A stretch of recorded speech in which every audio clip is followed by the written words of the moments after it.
everyone, it's Joel Davis with United Medical Transportation Providers Group, youarethebroker.com, and Home Care Access.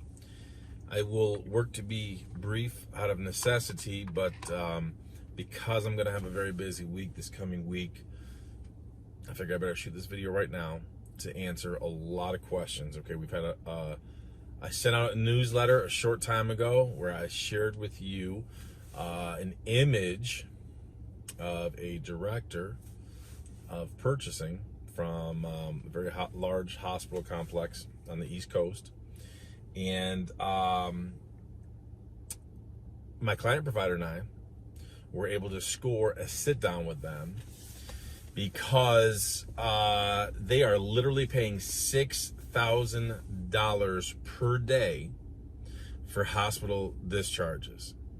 They're paying $6,000 per day for discharge transportation, and they're very unhappy with the providers they have. They pay that $6,000 to multiple providers. They're sick and tired of trying to herd the cats and manage the clown show. They're looking for a single provider, and we are working to capture it all. That'll be $6,000. This agreement will be $6,000 roughly. I mean, it's sometimes more, sometimes a little less, but it'll average about $6,000 per day on hospital discharges just from these two hospitals. They either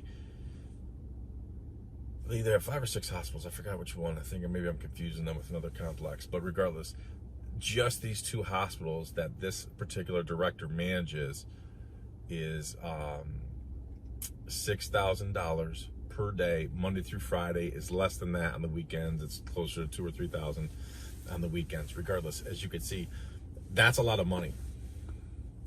And in the screenshot that I shared with you, when we were at lunch with this director, he's the one that showed it to us. He volunteered this information, and I asked him if I could take a screenshot of his phone. I told him I'd obviously black out all any pertinent information to protect his info.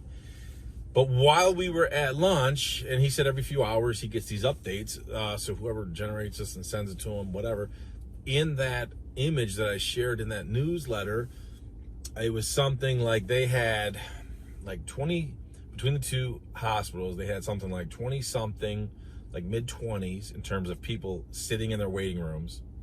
They had like 30 or 40 something people who were in the intake process. And then they had, I want to say they were like in the 80s, low 80s maybe. Forgive me, I don't have the information in front of me like I did in the newsletter. But let's say they had, 70, 80 plus people who were actually in rooms in the ERs. So I want to kind of dovetail off of a previous video where I talked in the past about how many of these hospitals, they have a serious problem of upcoding when people are being discharged. And what happens is, and it happened to this hospital several years ago, they got audited by CMS. And when you get audited by CMS, they don't come in for a short period of time. Those audits can last several years. So think about it. If someone comes in and they're ambulatory, but they leave by stretcher, that's a problem. Do you think that's going to be a red flag if CMS comes in and does an audit? That's a problem. If someone comes in and they come in by in wheelchair, but they leave on a stretcher, yeah, that's a problem. That's a problem. Those are red flags. So again, CMS comes in, they do their audits, and however they pick a random sampling, however they do it, and they look at patients, the intake, and then those being discharged. And let's see, this patient came in ambulatory, only got this, and that, but they left, and you, the hospital, you, the case manager, you, the nurse managers, you, the doctors, you're upcoding this out of convenience to clear your decks to get the people out. They came in ambulatory, they came in by wheelchair, but they're leaving by stretcher. That's a problem. That's a serious problem. Hospitals, when you're sitting in the waiting room, hospitals make no money. Once you start that intake process, so to share the example that I just had the other day with my client provider, when this director showed us, he literally read his phone, turned it around, showed us that this is exactly what I'm talking about. It was an assessment of the two hospitals. They had 20-something people in their waiting rooms. They make no money on that. Then they go to the intake, and during the intake process, there was 30-something people. Hospitals can bill for that. So once they go from waiting room, no money, they start the preliminary intake process, the screening, hospitals can bill for that. Now hospitals are making money. Now you go into a room, and again, I think there were 70, 80 people or something along those lines. People between the two hospitals, there were people in their emergency rooms. Hospitals make money on that. Here's the rub.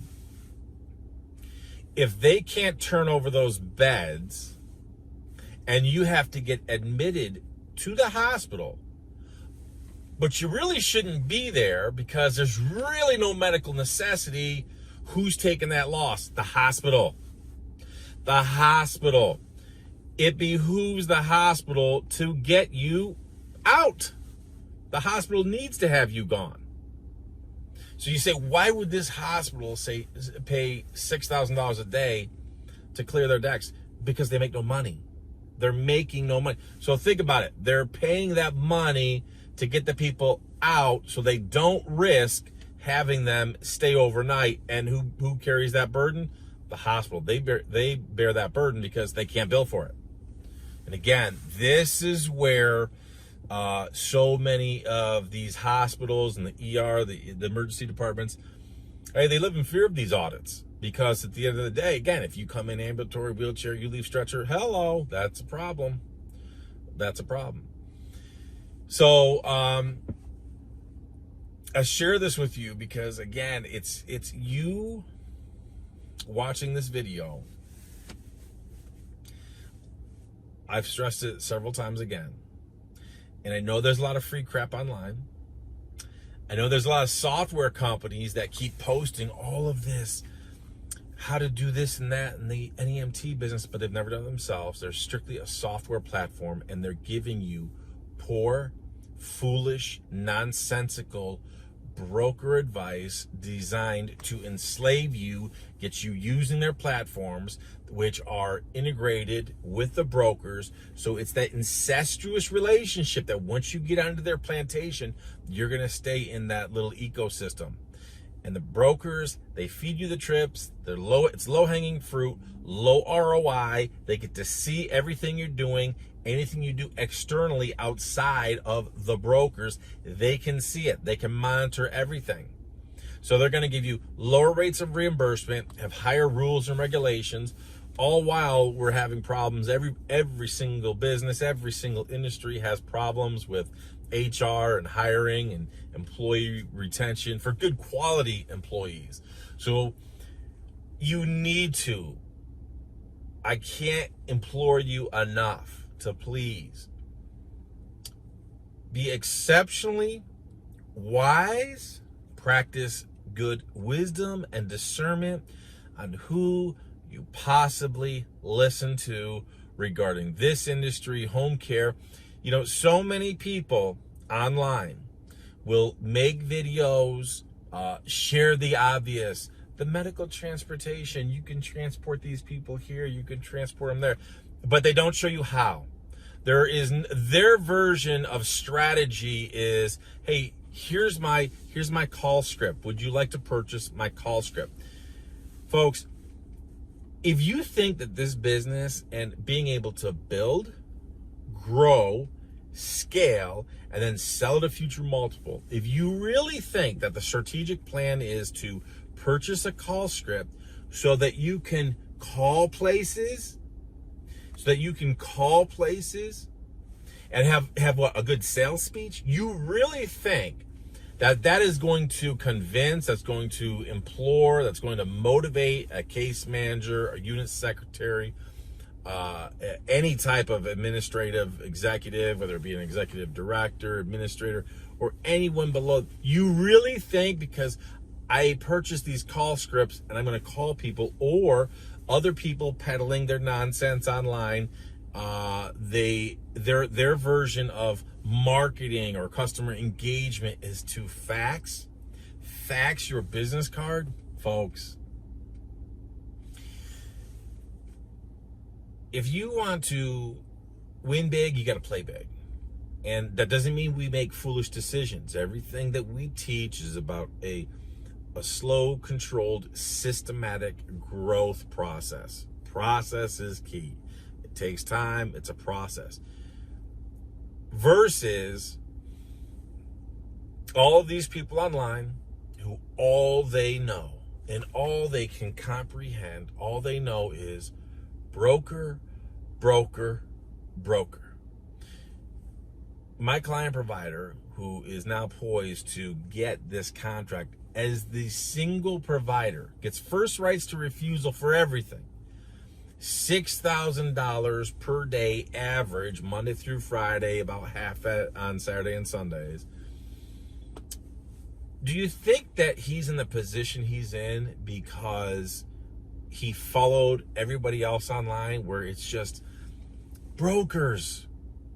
This is how you get brokers. Hey, this is how you can find brokers. Hey, here's how to get a broker agreement, which it's not an agreement. I mean, you could argue it's a contractual agreement. They signed it, you signed it. I'll concede that little nugget, that little tidbit, that little point. However, an agreement should be a win-win for both parties, with mutually beneficial covenants. Okay, a Medicaid brokers transportation subcontractor agreement is enslavement, subjugation. You have to plug yourself into their system. There's no win-win. There are no mutually beneficial covenants. It's this is what we expect and this is what you're going to do. And in order to be a part of our network, the Medicaid broker network, you have to do this. And we can come anytime, inspect your vehicles, audit your employees, look at your books. You have to maintain them for so many years, et cetera, et cetera, et cetera. Does that sound like a mutually beneficial agreement? No, of course not. So why do you listen to people who only endorse and promote? And that's all they know. That's all they know. Again, I've said it before in previous videos. If all you want to do is be a driver, there's nothing wrong with that. But if all you want to do is become a driver, go listen to a driver.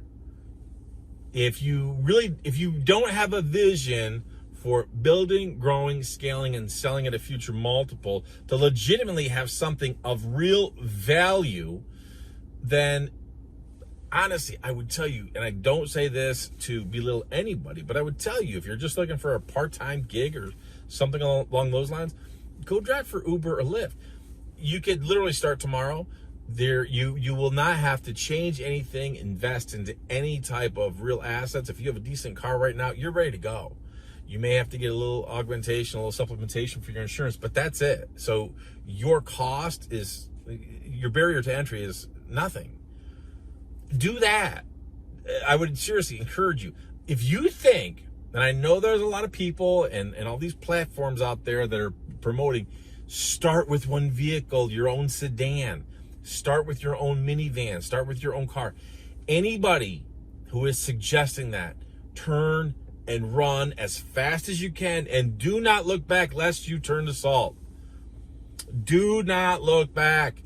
Anyone suggesting that you could start this business with no money down, anyone suggesting you could start this business with your own vehicle, turn and run and don't look back lest you turn to salt.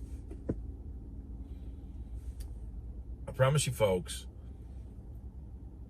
if you position yourself properly, could my client provider right now, who we're poised to get this agreement where we get first rights to refusal for $6,000 a day, discharges from these two hospitals, do you think this happened overnight? No, of course not. Of course not. This has been multiple years in the making. But now we're poised to, boom, explode. This never could have happened if my client provider followed the advice from other people and started with a single sedan, your own personal car. Started, here's my script, and you just call people, fax them your business card. That's not the way you build, grow, scale, sell your business for multiple.